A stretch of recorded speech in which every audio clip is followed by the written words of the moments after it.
It must have been suicide? I'm sorry, Michel. A person does not commit suicide by stabbing himself 12 times. No, I suppose not.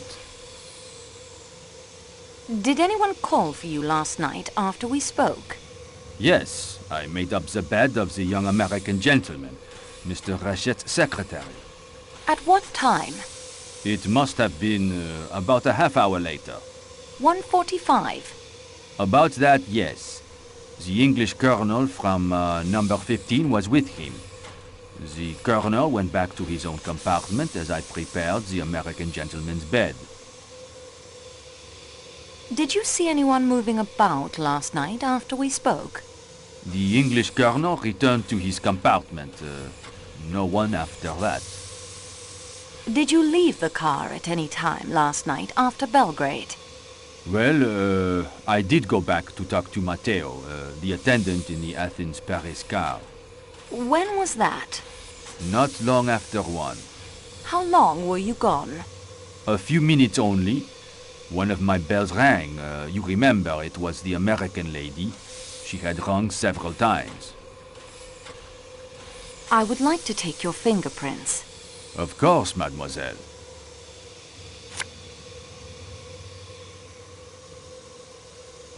I hope the investigation will be concluded successfully and soon.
I'll take that key, Mr. Hardman.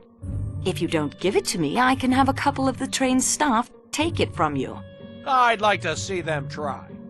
Would you really?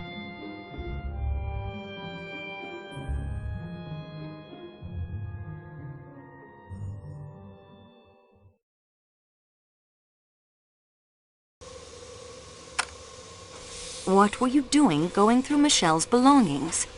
Your job. You know I'm assisting Monsieur Poirot. Sure. Begin the interrogation. What is your profession? I'm a salesman. Typewriting ribbons. Do you always travel first class, Monsieur Hartman? Sure. The firm pays my traveling expenses. Where is your destination? Paris. And from there? New York. What can you tell me about the murder? Nothing at all. That is a pity. What were you doing outside Monsieur Ratchet's window? Okay, there were footprints there. Man's shoe, but not a large one. Size 7, maybe. I followed the tracks, then it looked like whoever made them put on some snowshoes and headed out over that deep snow near the back of the train. I would like to take your fingerprints. I guess it's okay.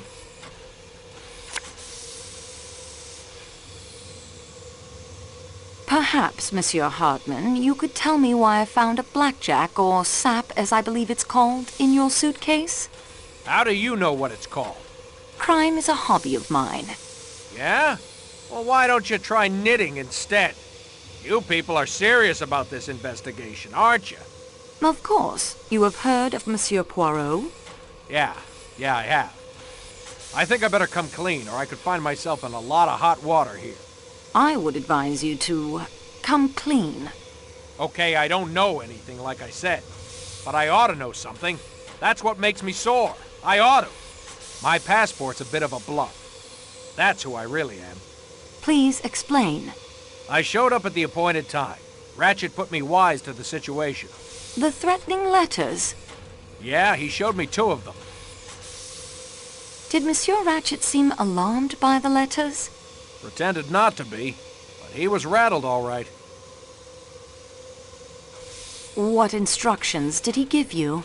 I was to travel by the same train he did to Paris and see that nobody got him. That's the thing. I did travel by the same train, and in spite of me, somebody did get him. I feel sore about that. Doesn't look any too good for me. Did he have any idea who the letters were from? Well, Ratchet described him to me. What? Sure. Said he was a small man, dark, with a kind of womanish voice. Did Monsieur Ratchet not tell you the man's name? Nope. Ratchet was Cassetti, the Armstrong murderer. No kidding.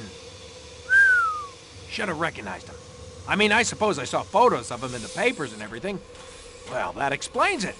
Cassetti made a lot of enemies in the American underworld. He often skipped when the heat was on, leaving his partners in crime to face the music. Some assassin finally caught up with him. Say, I've really fallen down on this thing. And with a famous detective like Mr. Poirot on the case, too. This won't do my rep any good with my boss, Mr. McNeil, if it gets back to him. I'm in the same predicament, Monsieur Hartman, believe me. You are? Well, that's good. I mean, bad for you, but... Say, listen, if we could keep the mess I've made out of this thing between ourselves... I must tell Monsieur Poirot everything. Oh, sure. I'll have to swallow my professional pride there, but if we can keep it on this side of the Atlantic, maybe, I'd really appreciate it. I'll see what I can do. Do you know anyone connected with the Armstrong case who matches the description Monsieur Ratchet gave you? Well, that's hard to say. They're mostly dead, aren't they? Yes, Mrs. Armstrong, Colonel Armstrong, the nursemaid who threw herself out a window. I remember now. The nursemaid was suspected. She killed herself even though she was eventually cleared. Are you all right? Yeah, I'm okay. Snow is very bright. So, yeah, that nursemaid was a foreigner, I think. Maybe she had some foreign relations or something. But that wasn't the first time Cassetti had run that kidnapping stunt. I bet there are lots of people had it in for him. Please tell me your movements after dinner last night. I played some cards with that Italian guy at the front on the coach. Then when people started turning in, I went back to my room. Stayed up all night, had my door a bit ajar so I could keep watch. But nobody could see me. You get it? I understand how it is done, yes. Could you see the attendant from that position? Sure. He sits on that little seat right past my room. Can you describe his movements? Let's see. He answered a couple of bells after the snow stopped us. Went back into the rear coach for 10 minutes or so. Then there was a bell ringing like mad, and he came running back. I got a bit nervous over that, but it was just that talkative American dame raising hell about something or other. Bit later, he headed off to make somebody's bed up. Then he settled in. Did you see anyone moving up and down the passage? Nope. Is there anyone on the train who can confirm your identity? My credentials are taped to the bottom of the table in my compartment along with my real passport. I'm sure you can find them. Do you smoke, Monsieur Hartman? Sure. I've got some cigarettes in my room. Come on by this evening after things quiet down. I can be far more entertaining than that mouse of a woman in your room. No, thank you. Thank you, Monsieur Hartman.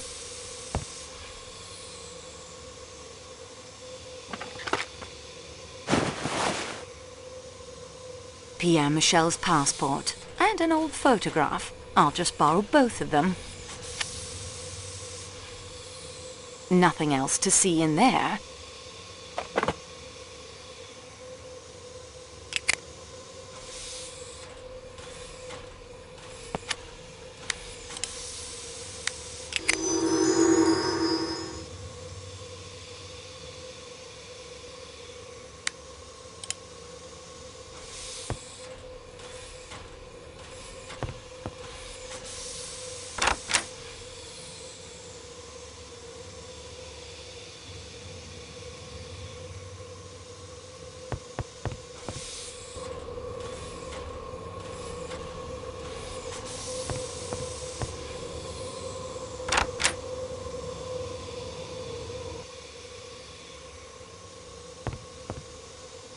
I would like to take your fingerprints. What is that you say? I protest. I have nothing to do with this crime. Everyone must be fingerprinted. Refuse? No, no, of course not. Let's get it over with.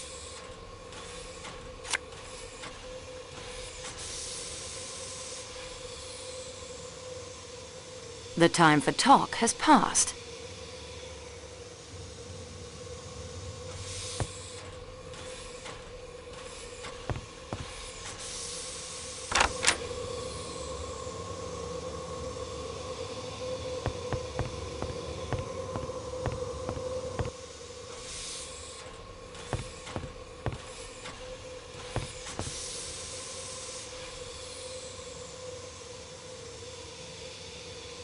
Do you have a plan to the Athens-Paris coach? Si, señorita. Which rooms are occupied in this car? The Greek doctor is the only passenger. He is in room 13. I have taken room 15 there to sleep in, and room 16 for my equipment. I hope it is all right. Pierre Michel is using room 11, the chef de cuisine is in 9, Lucien the waiter is in 1-2, the engineer is resting in 10 when not attending to the boiler, the fireman rests in 3-4. What equipment? I am a ham radio operator. Usually I carry the equipment in the baggage car. There is no time to use it when I'm on duty. And anyway, no power. But when we were stopped so suddenly, I thought to check it and found my telegraph key destroyed. I don't understand it. It was packed carefully. I brought the rest here to my room to keep it safe. Did anyone pass between this car and the Calais coach last night? Only Pierre. He came through and we talked for a few minutes about the snow and what it will do to the schedule. When was this? Sometime after 1 a.m. A few minutes only. We talked for 10 minutes or so. Then Michel fancied he heard a bell. He opened the doors between the two coaches and we both heard it plainly. A bell, ringing repeatedly. Michel ran to answer it. You boarded the train in Belgrade? Si, señorita. Why were you so late? Your passenger must have boarded by himself, and you yourself almost missed the train. But this is not so. I was preparing my car as it was being attached. I myself welcomed the Greek doctor and showed him to compartment 13. I would like to fingerprint you. I, señorita? Everyone. Oh, then si, I will submit.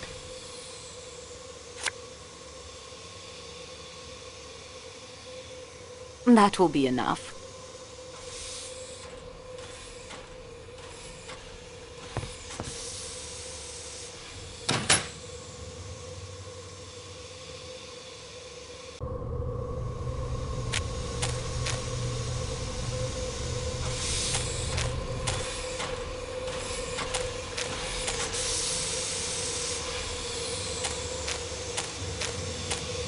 I would like to fingerprint you.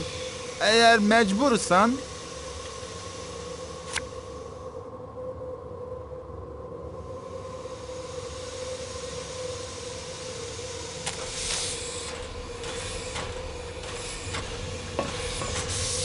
I still need to ask you some questions about last night. At your service, dear young lady. But I know nothing.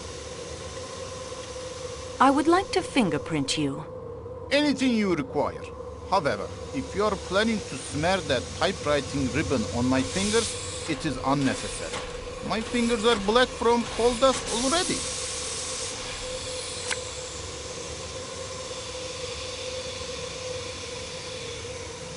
Did you see anyone leave the train last night?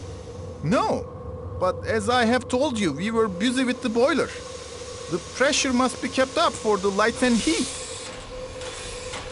Did you see anyone get on the train? In Belgrade, there was a single passenger only for the Athens-Paris coach. No one at the other stops that I saw. Can you describe this passenger? He was small, dark. A doctor, I think, Michel said. No one else? Well, Matteo, of course, the Athens-Paris attendant. Not to speak ill of the crew, but he was very late getting aboard. We left the station only moments later. Good day, monsieur.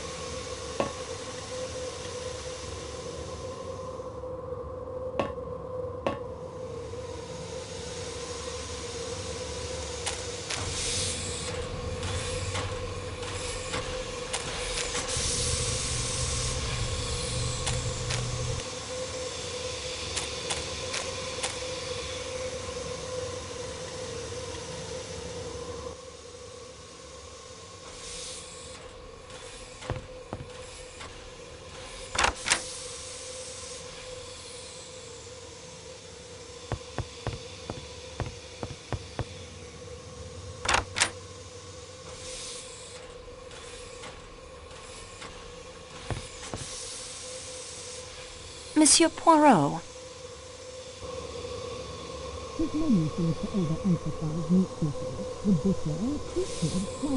And that is everything I have discovered so far. We progress, mademoiselle. Now, let us see what we can learn. The timetable is very complete now. Oh, yes, it is essential to the understanding of the crime. Study it carefully. I believe I have collected all the passports. Unfortunately, I do not think so, mademoiselle. So please to make certain next time, huh? Remember our challenge. I think I have secured all the fingerprints. Unfortunately, I do not think so, mademoiselle. So please to make certain next time, huh? Remember our challenge. Madame Hubbard heard a woman in Monsieur Ratchet's room. Wait, and about the time you heard the noise and saw the woman in the scarlet kimono. So, does a woman speak to Monsieur Ratchet, murder him, drop a handkerchief with the letter H, then scurry off down the corridor in a scarlet kimono? Or does Madame Hubbard hallucinate a woman's voice as well as the man in her room? The valet masterman says Ratchet took less than his normal sleeping draught. So, instead of a comatose Ratchet who would not struggle when the knife began its work, we have a Ratchet who might cry out. But after the cry, I heard Ratchet tell Michelle that there was nothing wrong. Monsieur McQueen saw the woman in the scarlet kimono. But not enough to identify her. And he says he saw Michelle coming from the direction of the salon car, or at least someone in an attendant's uniform. Colonel Arbuthnot saw the attendant and thinks he caught the scent of a woman. Ah, the scent of a woman. You have found a romantic streak I would not have suspected one so stolid to possess. Hildegard Schmidt saw an attendant leaving a compartment. Oui, one of the middle rooms. Either Ratchet's or Madame Hubbard's. And his description? No, it is not Pierre Michel, this small dark man with a moustache who speaks in the high voice. No, but he matches the description Ratchet gave Hardman of his enemy. Both Madame Hubbard and Mademoiselle Olsen confirm the connecting door was locked. An attendant's pass key opens even connecting doors, I think, so I am not so baffled by that locked door. Colonel Arbuthnot saw Monsieur Hardman watching the corridor from his room. Monsieur Hartmann's door opens to the right, so unfortunately he could see little of the corridor, but he would have seen if anyone entered the Calais coach from the Athens-Paris coach. The steak knife I found by the cliff was clean, no blood or fingerprints. It is a nuisance, that knife. On the face of it, it is of no importance. And yet, someone has taken the trouble to try and fling it over a cliff. Hardman's actions were very suspicious. And the key he discovers in Michel's clothing that opens the door to the security room in the baggage car is suspicious as well. McQueen is the son of the district attorney involved in the Armstrong case. Pardon, district attorney? What is that? Some sort of police official, I believe. Princess Dragomirov was Sonia Armstrong's godmother. Oui, it is coincidence, or something more? Merci, mademoiselle. Unfortunately, the report it is not yet complete. We are now armed with much more additional knowledge than before.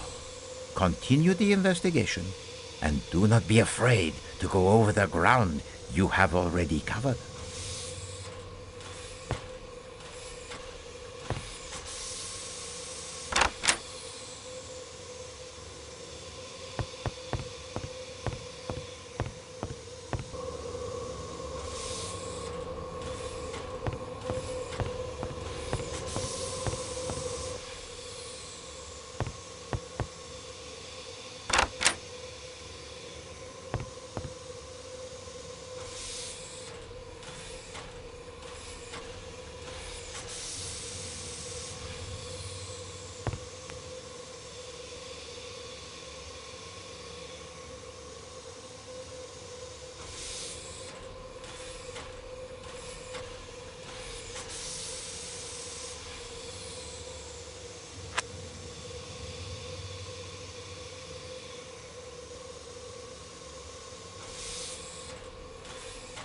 I'll put this into my scrapbook so I can take a closer look at it later.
Ah, your return.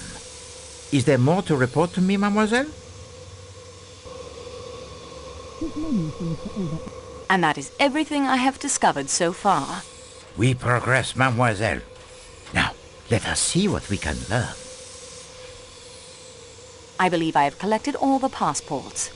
Unfortunately, I do not think so, mademoiselle. So please to make certain next time, huh? Remember our challenge. I think I have secured all the